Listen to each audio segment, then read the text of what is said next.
শেখ হাসিনা মোদি বৈঠকে 5 সমঝোতা স্মারক সই, তিস্তার পানি বন্টনে দ্রুত পদক্ষেপ নেওয়ার আহ্বান। ভারত বাংলাদেশের অভিন্ন লক্ষ্য বিশ্ব শান্তি, বললেন মোদি।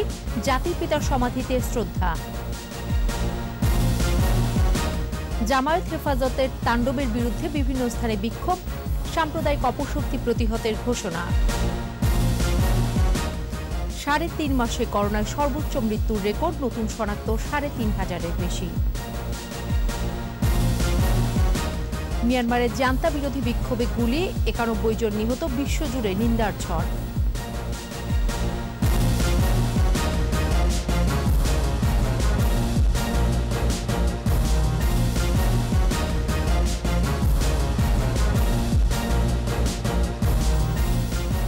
শুনছিলেন ফার্স্ট সিকিউরিটি ইসলাম ব্যাংক লিমিটেড সংবাদ শিরোনাম। আমন্ত্রণ রাত 11টার 21 সংবাদে, সাথে আছে আমি সোনিয়া স্নিগ্ধা। দর্শক, 21 টেলিভিশনের সংবাদ একই সাথে সরাসরি দেখতে পাবেন আমাদের ফেসবুক পেজ www.facebook.com/2124 অনলাইনে। Mega spider ceiling fan, mega বাতাসে শান্তির পরশ। এছাড়াও সংবাদে আরও থাকছে, পশ্চিমবঙ্গ বিধানসভায় প্রথম দফায় ভোট, কয়েকটি কেন্দ্রে বোমাবাজি, সংঘর্ষে নিহত 1।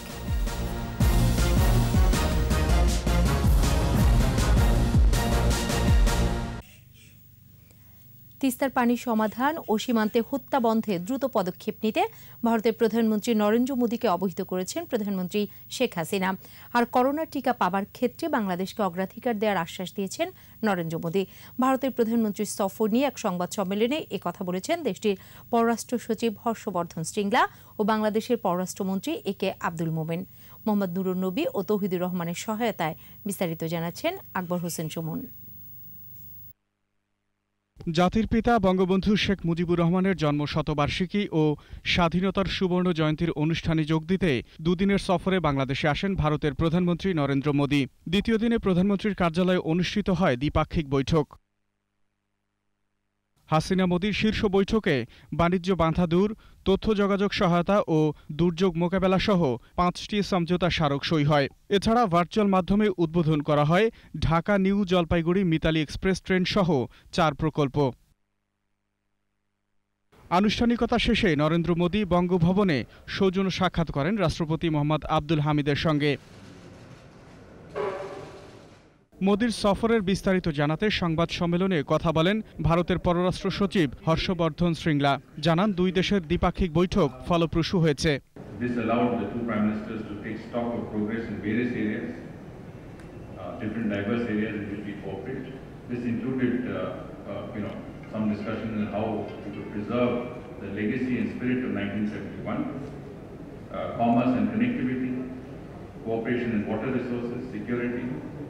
Defense, power and energy, and new areas like artificial intelligence, environment,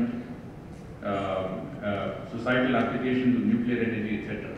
Teesta চুক্তির বিষয়ে দুই দেশের সরকার প্রধানের আলোচনায় নরেন্দ্র মোদী কোনো মন্তব্য করেননি বলে জানান পররাষ্ট্রমন্ত্রী আব্দুল মোমেন। মাননীয় প্রধানমন্ত্রী আপনার যেটা প্রশ্ন করেন নদী সম্পর্কে, তিস্তার ইস্যু উনি তুলে ধরেছেন, বলেছেন যে এত বছর আগে আমরা এটা মোটামুটিভাবে সমঝোতায় এসেছিলাম। আপনি এই ব্যাপারে বিশেষ উদ্যোগ নেন, কারণ এটা আমার দেশবাসীর দাবি। আর তাছাড়া বাকি 6টি নদীর সেই সম্পর্কে আলোচনা হয়েছে। বলছেন যে এইটার একটা ফ্রেমওয়ার্ক, জেনারেল ফ্রেমওয়ার্ক, একটা কনসেনসাস ডেভেলপ করেছে। বিশ্ব শান্তি ও স্থিতিশীলতা রক্ষায় ঐক্যবদ্ধভাবে কাজ করার বিষয়ে ঐক্যমত্য এসেছে বৈঠকে। ট্রান্সশিপমেন্ট। আকবর হোসেন সুমন, 21 টেলিভিশন, ঢাকা। জাতির পিতা বঙ্গবন্ধু শেখ মুজিবুর রহমানের সমাধিতে শ্রদ্ধা জানিয়েছেন ভারতের প্রধানমন্ত্রী নরেন্দ্র মোদী। টুঙ্গিপাড়ায় তাকে অভ্যর্থনা জানান প্রধানমন্ত্রী শেখ হাসিনা। পরে ওরাকান্দির ঠাকুরবাড়ি মন্দির পরিদর্শন করেন। মতবিনিময় সভায় বলেন, ভারত বাংলাদেশের লক্ষ্য অভিন্ন, আর তা হল বিশ্ব শান্তি ও স্থিতিশীলতা। এর আগে সাতক্ষীরার শ্যামনগরে যশোরেশ্বরী কালী মন্দির পরিদর্শন করেন নরেন্দ্র মোদী। সেখানে পূজা অর্চনা শেষে করোনা মুক্তির প্রার্থনা করেন। প্রণব চক্রবর্তীর রিপোর্ট। কর্মসূচি অনুযায়ী সফরের দ্বিতীয় দিন গোপালগঞ্জের টুঙ্গিপাড়ায় পৌঁছালে নরেন্দ্র মোদীকে অভ্যর্থনা জানান প্রধানমন্ত্রী শেখ হাসিনা ও বঙ্গবন্ধুর ছোট মেয়ে শেখ রেহানা। জাতির পিতার সমাধিতে শ্রদ্ধা নিবেদন করেন ভারতের প্রধানমন্ত্রী। সেখানে কিছুক্ষণ নীরবে দাঁড়িয়ে থাকেন তিনি। এ সময় মোনাজাতে অংশ নেন প্রধানমন্ত্রী শেখ হাসিনা ও শেখ রেহানা সহ পরিবারের সদস্যরা। এরপর বঙ্গবন্ধুর সমাধিস্থল ঘুরে দেখেন নরেন্দ্র মোদী। কিছুক্ষণ অবস্থান শেষে স্বাক্ষর করেন পরিদর্শন বইয়ে। একটি গাছের চারা রোপণ করেন নরেন্দ্র মোদী।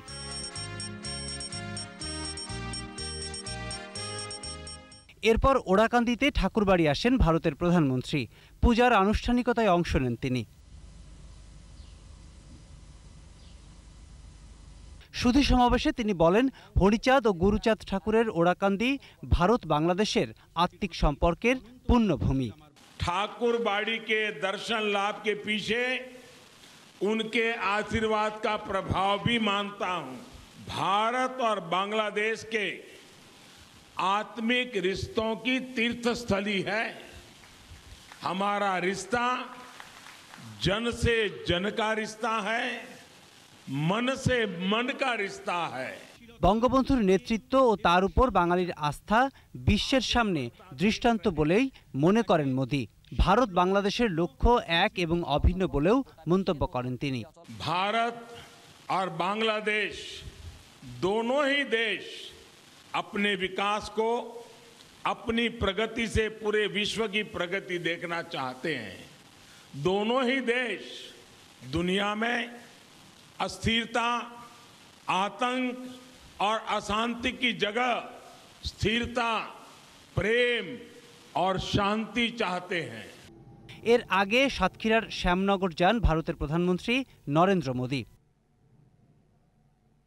ঈশ্বরীপুরের কালী মন্দিরে পৌঁছালে তাকে স্বাগত জানান সনাতন সম্প্রদায়ের নেতারা। প্রতিমা দর্শন করে পূজায় অংশ নেন নরেন্দ্র মোদী। করোনা থেকে মুক্তি চেয়ে প্রার্থনা শেষে মন্দির প্রদক্ষিণ করেন তিনি। এ সময় তাকে উত্তরীয় পরিয়ে দেন মন্দিরের প্রধান পুরোহিত। সবার সাথে ছবি তুলে পুণ্যার্থীদের সাথে মতবিনিময় করেন ভারতের প্রধানমন্ত্রী নরেন্দ্র মোদী। প্রণব চক্রবর্তী, 21 টেলিভিশন, ঢাকা। জাতির পিতা বঙ্গবন্ধু শেখ মুজিবুর রহমানের ভাস্কর্যের বিরোধিতা, কোভিড টিকা নিয়ে অপপ্রচারের পর এবং নরেন্দ্র মোদীর ঢাকা সফরকে ইস্যু করে অরাজকতা সৃষ্টির অপচেষ্টায় জামাত হেফাজতিরা ব্রাহ্মণবাড়িয়া স্টেশন পুড়িয়েছে আর হাটহাজারীতে সড়ক অবরোধ করে অরাজকতা সৃষ্টি করে তারা। দেশকে অস্থিতিশীল করতে নানা কর্মসূচি দিয়েছে হেফাজতিরা। বিস্তারিত জানাচ্ছেন দীপু সারোয়ার। শুক্রবার জুমার নামাজের আগে ও পরে রাজধানীর বাইতুল মোকাররম জাতীয় মসজিদ এলাকায় পুলিশ ও মুসল্লিদের উপর হামলা চালায় জামায়াত হেফাজতপন্থীরা। চট্টগ্রামের হাটহাজারী থানা ও বিভিন্ন সরকারি স্থাপনায় তাণ্ডব চালায় হেফাজত। বিভিন্ন স্থাপনায় আগুন জ্বালিয়ে দেয় তারা। সড়ক অবরোধ করে অরাজক পরিস্থিতি তৈরি করেছে হেফাজত জামায়াতের সন্ত্রাসীরা।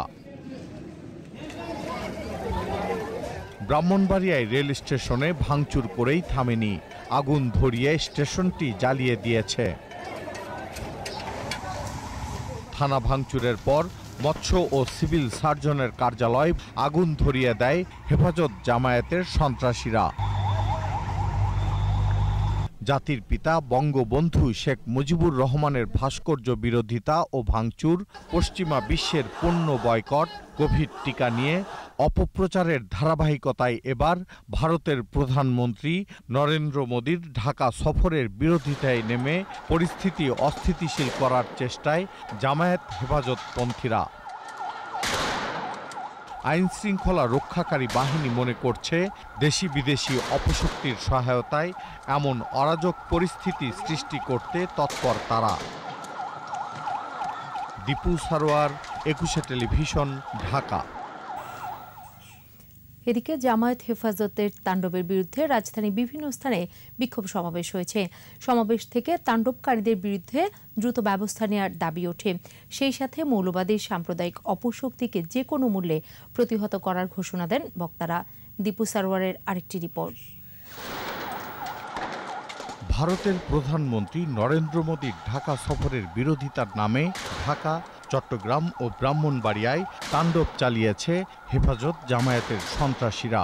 তাদের হামলার লক্ষ্য পুলিশ সরকারি অফিস, রেল স্টেশন, সিভিল সার্জনের কার্যালয়, মৎস্য অফিস সহ সরকারি প্রতিষ্ঠান। হেফাজত জামায়াতের এই তাণ্ডবের প্রতিবাদে শনিবার রাজধানীর বঙ্গবন্ধু এভিনিউয়ে আওয়ামী লীগের কেন্দ্রীয় কার্যালয়ের সামনে বিক্ষোভ মিছিল ও সমাবেশ করে স্বেচ্ছাসেবক লীগ, যুবলীগ সহ বিভিন্ন সংগঠন। জাতীয় প্রেস ক্লাবে এক অনুষ্ঠানে যোগ দিয়ে জামায়াত হেফাজতের তাণ্ডবের বিরুদ্ধে হুঁশিয়ারি দেন তথ্যমন্ত্রী ডক্টর হাসান মাহমুদ। ভূমি অফিস জ্বালিয়ে দেওয়া হলো কেন? থানায় আক্রমণ করা হলো কেন? এরা সবাই দুষ্কৃতিকারী, এরা সবাই স্বাধীনতা, সার্বভৌমত্বের, আমাদের সম্প্রীতির এবং শান্তির শত্রু, আমাদের রাষ্ট্রের স্থিতির শত্রু। এদের যদি আমরা খবরাখবর নিই, এদের বাপদাদারা বেশিরভাগই রাজাকার ছিল। খামারবাড়িতে কৃষক লীগের আলোচনা সভায় অংশ নিয়ে মৌলবাদী অপশক্তিকে রুখে দেওয়ার আহ্বান জানান বক্তারা। ষড়যন্ত্র থেমে নাই, আমাদেরকে প্রতিরোধ করতে হবে, প্রতিহত করতে হবে। বক্তারা বলেন, ৭১-এর পরাজিত শক্তি দেশি বিদেশি চক্রান্তের অংশ হিসেবে দেশকে অস্থিতিশীল করার চক্রান্ত করছে। যারা বিরোধিতাকারী। দীপু সরওয়ার, ২১ টেলিভিশন, ঢাকা। এদিকে ব্রাহ্মণবাড়িয়ায় হেফাজতের সহিংসতায় ৫ জন নিহত হয়েছে, আহত হয়েছে অন্তত ৫০ জন। এর মধ্যে পুলিশ সদস্য ২৫ জন। বিকেলে ঢাকা সিলেট মহাসড়কের ব্রাহ্মণবাড়িয়ার নন্দনপুরে হেফাজতের কর্মীরা অবস্থান নেয়। এ সময় পুলিশ বিজিবি সদস্যরা তাদের সরিয়ে নেওয়ার চেষ্টা করলে হেফাজত সদস্যরা সংঘর্ষে জড়িয়ে পড়ে। এ ঘটনায় ৫ জন নিহত হয়। এদিকে বিকেলে ব্রাহ্মণবাড়িয়া শহরের টিএ রোড দিয়ে আওয়ামী লীগের র্যালি বের করলে মাদ্রাসার ছাত্রদের সঙ্গে ধাওয়া পাল্টা ধাওয়া শুরু হয়। এ সময় ককটেল বিস্ফোরণ হয়, শুরু হয় সংঘর্ষ। এখানে আহত হয় পুলিশ সহ বেশ কয়েকজন। পরে পুলিশ পরিস্থিতি নিয়ন্ত্রণে আনে।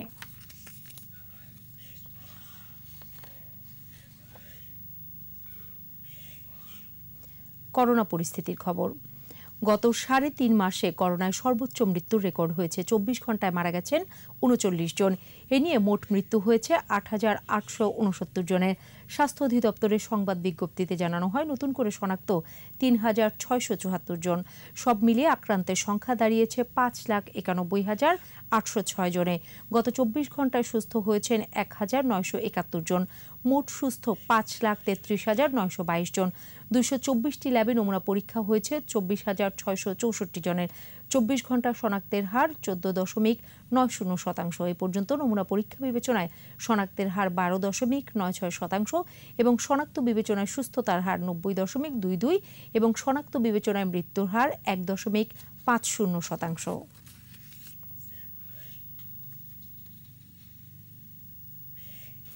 নিচ্ছি প্রিমিয়ার ব্যাংক লিমিটেড সংবাদ বিরতি। নো মাস্ক নো সার্ভিস বিধি মেনে চলুন, সুস্থ থাকুন। যখন ফিরছি তখন অন্যান্য খবরের সঙ্গে আরও থাকবে। রাজশাহীতে সড়ক দুর্ঘটনায় ১৭ জনের মৃত্যুতে হানিফ পরিবহনের চালক গ্রেফতার, হত্যা মামলা দায়ের।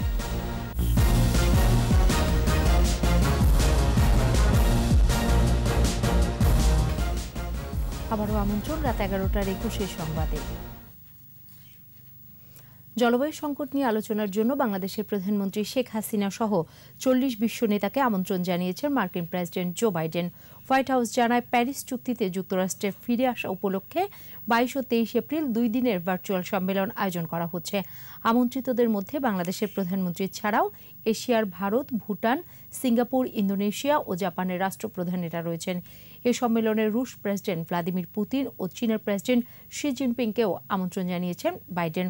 ২০২০ সালে প্রেসিডেন্ট ট্রাম্প চুক্তি থেকে বের হয়ে যান, তবে বাইডেন ক্ষমতা গ্রহণের প্রথম দিনই চুক্তিতে ফিরে যান।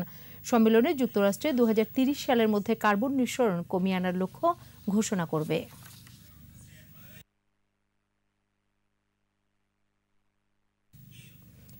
রাজশাহীতে সড়ক দুর্ঘটনায় ১৭ জন নিহতের ঘটনায় হানিফ পরিবহনের চালককে গ্রেফতার করেছে পুলিশ। দুপুরে পুঠিয়ার মাহিন্দ্র বাইপাস থেকে তাকে গ্রেফতার করা হয়। এদিকে এ ঘটনায় হত্যা মামলা করেছে পুলিশ। রাজশাহী প্রতিনিধি বদরুল হাসান লিটনের রিপোর্ট, জানাচ্ছেন মুশফিকা নাজনীন। দুপুর ২টার দিকে হানিফ বাসের চালক আব্দুর রহিমকে গ্রেফতার করে কাটাখালী পুলিশ। পরে থানার এসআই নূর মোহাম্মদ বাদী হয়ে মামলা করেন। মামলায় ১৭ জনকে হত্যার অভিযোগ আনা হয়েছে। এদিকে সড়ক দুর্ঘটনার কারণ জানতে অতিরিক্ত জেলা প্রশাসক আবু আসলামকে আহ্বায়ক করে 7 সদস্যের কমিটি গঠন করা হয়। দ্রুত প্রতিবেদন দাখিল করারও নির্দেশ দেন জেলা প্রশাসক। বিকেলে স্বজনদের কাছে মৃতদেহ হস্তান্তর করা হয়। পাশাপাশি নিহত প্রত্যেকের জন্য 10,000 করে টাকা দেওয়া হয়। আমার পরিবারের 5 জন, আমার ফুফু হয়, একটা 2 বছরের ছোট বাচ্চা, একটা 9 বছরের একটা ছেলে, মানে শুধু ছেলেটাকে আমি চিনতে পেরেছি। পিকনিকের উদ্দেশ্যে ওরা রাজশাহী চলে আসছে। আমার ভাগ্না ভাগ্নি বোন 2 জন সবাই চলে গেছে। কত গাড়ি চালক আছেন আমাদের দেশে, বেপরোয়া যাতে গাড়ি না চালান, এইরকম আর যেন কোনো মর্মান্তিক দুর্ঘটনা না ঘটে রোড অ্যাক্সিডেন্টে, এটা আমার দাবি। মুশফিকা নাজনীন, 21 টেলিভিশন। জাতির পিতা বঙ্গবন্ধু শেখ মুজিবুর রহমানের জন্মশতবার্ষিকীতে এলো নতুন বই বঙ্গবন্ধু ফর ইউ। সকালে জাতীয় প্রেস ক্লাবে বইটির মোড়ক উন্মোচন করা হয়। বইটি সম্পাদনা করেছেন ফ্রেন্ডস অব বাংলাদেশ ভারত সমারোহের সহসভাপতি ও সিস্টার নিবেদিতা বিশ্ববিদ্যালয়ের আচার্য সত্যম রায় চৌধুরী। অনুষ্ঠানে প্রধান অতিথি ছিলেন তথ্য ও সম্প্রচার মন্ত্রী ডক্টর হাসান মাহমুদ। এ সময় বঙ্গবন্ধু ফর ইউ বইটির উপর আলোচনায় অংশ নেন বক্তারা। ইংরেজি নিয়ে যারা বঙ্গবন্ধুর রিসার্চ করবেন, স্বাধীনতা নিয়ে রিসার্চ করবেন, তাদের জন্য বইটি কাজে লাগে। একটা ডকুমেন্টেশন যেটার মধ্যে একটা বঙ্গবন্ধুকে 1920 থেকে 1975-এর যে জীবনকাল সেটাকে তুলে ধরার চেষ্টা করেছি। এবারের আয়োজন বিএসবি গ্লোবাল নেটওয়ার্ক বইমেলা প্রতিদিন।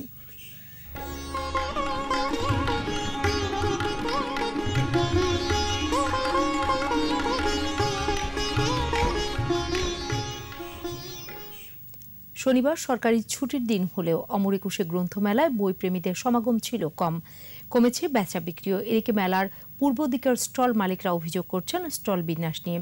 এদিকে 10ম দিনে মেলায় এসেছে 175টি বই। দীপু শিকদারকে সঙ্গে দিয়ে মফিউর রহমানের রিপোর্ট। সাপ্তাহিক ছুটির দিনে সকাল 11টায় খুলে দেওয়া হয় মেলা প্রাঙ্গণ, চলে রাত 9টা পর্যন্ত। দুপুরে মেলায় আসেন সংস্কৃতি মন্ত্রণালয়ের প্রতিমন্ত্রী KM খালিদ। উন্মোচন করেন একটি বইয়ের মোড়ক। মঞ্চ ছাড়াও স্টলগুলোর সামনে চলে বিভিন্ন লেখকের বইয়ের মোড়ক উন্মোচন। স্বাস্থ্যবিধি মেনে বই সংগ্রহের পরামর্শ দেন লেখকরা। আমারও বই বেরিয়েছে, আমি দেখলাম যে ওখানেও বেশ ভিড় হচ্ছে, আমি খুব উচ্ছ্বসিত বোধ করছি। একটা সাইকোলজিক্যাল থ্রিলার, এখানে বেশ কিছু অংশ ভৌতিক বলা যায়। মেলার পশ্চিম ও উত্তর অংশে পাঠক ক্রেতা তুলনামূলক বেশি। মেলার পূর্ব অংশ প্রায় শূন্য।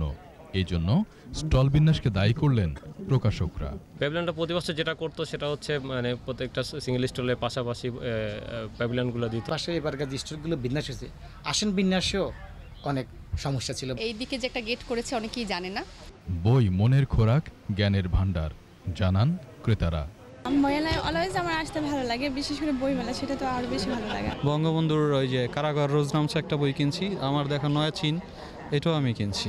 বেলা গড়িয়ে সূর্য ঢলে পড়ে, অস্তাচলে স্টলগুলোতে দ্যুতি ছড়ায় বৈদ্যুতিক আলো। সে আলোয় পাঠক খুঁজে ফেরে কাঙ্ক্ষিত বই। মফিউর রহমান, 21 টেলিভিশন, ঢাকা। নিচে প্রিমিয়ার ব্যাংক লিমিটেড সংবাদ বিরতি। নো মাস্ক নো সার্ভিস বিধি মেনে চলুন, সুস্থ থাকুন। যখন ফিরছি তখন অন্যান্য খবরের সঙ্গে আরও থাকবে। ভ্যাকসিন কার্যক্রমের মাঝে ব্রাজিলে আরও 3600 জনের মৃত্যু। আমন্ত্রণ আবারও রাত 11টার 21 সংবাদে। স্বাধীনতার সুবর্ণ জয়ন্তী ও উন্নয়নশীল দেশে উন্নীত হওয়া উদযাপনে কাল উড়বে বিশ্বের সবচেয়ে বড় ফানুস। গ্রিনেস বুক অফ ওয়ার্ল্ডের নাম লেখাতে এই উদ্যোগ নিয়েছে বরগুনা সায়েন্স সোসাইটি। জেলা প্রশাসনের সহযোগিতায় এরই মধ্যে ফানুস তৈরির কাজ প্রায় শেষ পর্যায়ে। বরগুনা প্রতিনিধি জয়দেব রায়ের রিপোর্ট, জানাচ্ছেন মাসুম আলিসা। স্বল্পোন্নত দেশ থেকে উন্নয়নশীল দেশে উন্নীত হওয়া এবং মহান স্বাধীনতার সুবর্ণ জয়ন্তীতে বিভিন্ন অনুষ্ঠানমালার আয়োজন করেছে বরগুনা জেলা প্রশাসন। এর অন্যতম প্রধান আকর্ষণ বিশ্বের সবচেয়ে বড় ফানুস উড়বে কাল উপকূলের আকাশে। স্বাধীনতার 50 বছর আর মুজিব শতবর্ষে তৈরি 50 ফিট উচ্চতার আর 34 ফুট 8 ইঞ্চি প্রশস্ত এ ফানুসটির নাম রাখা হয়েছে বিবি 2021। স্বাধীনতার 50 বছর পূর্তি উপলক্ষে বিশ্বের দরবারে সবথেকে বড় ফানুস উড়াচ্ছে। গিনেস বুকে বিগত বছরের যে সকল রেকর্ড আছে সেই রেকর্ডটা ব্রেক করে ফানুসটা 3টা ধাপে এটাকে ভাগ করে তারপরে আমরা করতেছিলাম এবং প্রথম অংশের কাজ আমাদের ইতিমধ্যে সম্পূর্ণ হয়েছে, দ্বিতীয় অংশ প্রায় কমপ্লিট এবং তৃতীয় অংশ আজকে রাত্রের মধ্যে আমরা কমপ্লিট করব। জেলা প্রশাসন বলছে মুজিব শতবর্ষ, স্বাধীনতার সুবর্ণ জয়ন্তী এবং স্বল্পোন্নত দেশ থেকে উন্নয়নশীল দেশে উন্নীত হওয়াকে স্মরণীয় করে রাখতে এ উদ্যোগ। আমাদের যে অনন্য অর্জন, সেই অনন্য অর্জনকে আমরা স্মরণীয় করে রাখার জন্যই আমরা এই উদ্যোগটি গ্রহণ করেছি। আমাদের সমস্ত প্রস্তুতি সম্পন্ন। 25 মার্চ থেকে বরগুনা সায়েন্স সোসাইটির 11 জন এ ফানুস তৈরির কাজ শুরু করে। রোববার রাত 10টায় বরগুনার সার্কিট হাউস মাঠে এ ফানুসটি ওড়ানো হবে। গিনেস বুক অব ওয়ার্ল্ডে এখন পর্যন্ত বিশ্বের সর্ববৃহৎ ফানুস ওড়ানোর রেকর্ড কলম্বিয়ার। 2009 সালের 11 জানুয়ারি 38 ফুট 3 ইঞ্চি উঁচু আর 32 ফুট 9 ইঞ্চি প্রশস্তের ফানুসটি ওড়ানো হয়। মাসুম আলিসা, 21 টেলিভিশন। এবারে ব্যবসা বাণিজ্যের খবর।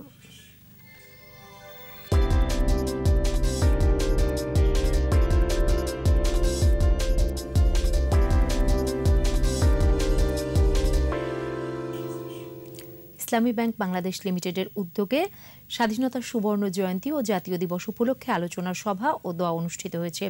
শুক্রবার ভার্চুয়াল প্ল্যাটফর্মে ব্যাংকের chairman professor Mohammad Nazmul Hasan PhD অনুষ্ঠানের প্রধান অতিথি হিসেবে বক্তব্য দেন। ব্যাংকের ম্যানেজিং ডাইরেক্টর ও সিইও মোহাম্মদ মনিরুল মওলার সভাপতিত্বে বক্তব্য দেন এক্সিকিউটিভ কমিটির chairman professor doctor Mohammad Selim Uddin FCA, FCMA audit কমিটির চেয়ারম্যান মোহাম্মদ সোলাইমান, এফসিএ এবং রিস্ক ম্যানেজমেন্ট কমিটির চেয়ারম্যান অবসরপ্রাপ্ত major general engineer Abdul Matin. আর এর সাথে শেষ করছি রাত 11টার 21 সংবাদ। যাবার আগে ফার্স্ট সিকিউরিটি ইসলামী ব্যাংক লিমিটেড সংবাদ শিরোনামগুলো আরও একবার। শেখ হাসিনা মোদি বৈঠকে 5 সমঝোতা স্মারক সই, তিস্তার পানি বণ্টনে দ্রুত পদক্ষেপ নেওয়ার আহ্বান। ভারত বাংলাদেশের অভিন্ন লক্ষ্য বিশ্ব শান্তি, বললেন মোদি, জাতির পিতার সমাধিতে শ্রদ্ধা। জামায়াত হেফাজতের তাণ্ডবের বিরুদ্ধে বিভিন্ন স্থানে বিক্ষোভ, সাম্প্রদায়িক অপশক্তি প্রতিহতের ঘোষণা। 3.5 মাসে করোনায় সর্বোচ্চ মৃত্যুর রেকর্ড, নতুন শনাক্ত 3,500-এর বেশি। মিয়ানমারের জান্তা বিরোধী বিক্ষোভে গুলি, 91 জন নিহত, বিশ্বজুড়ে নিন্দার ঝড়।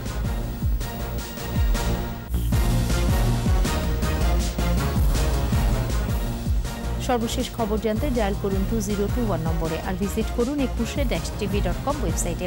এছাড়া ফেসবুকে লগ অন করতে পারেন facebook.com/2124 অনলাইনে। পরের সংবাদ রাত 1টায় দেখার আমন্ত্রণ রইল। স্বাস্থ্যবিধি মেনে চলুন, সুস্থ থাকুন।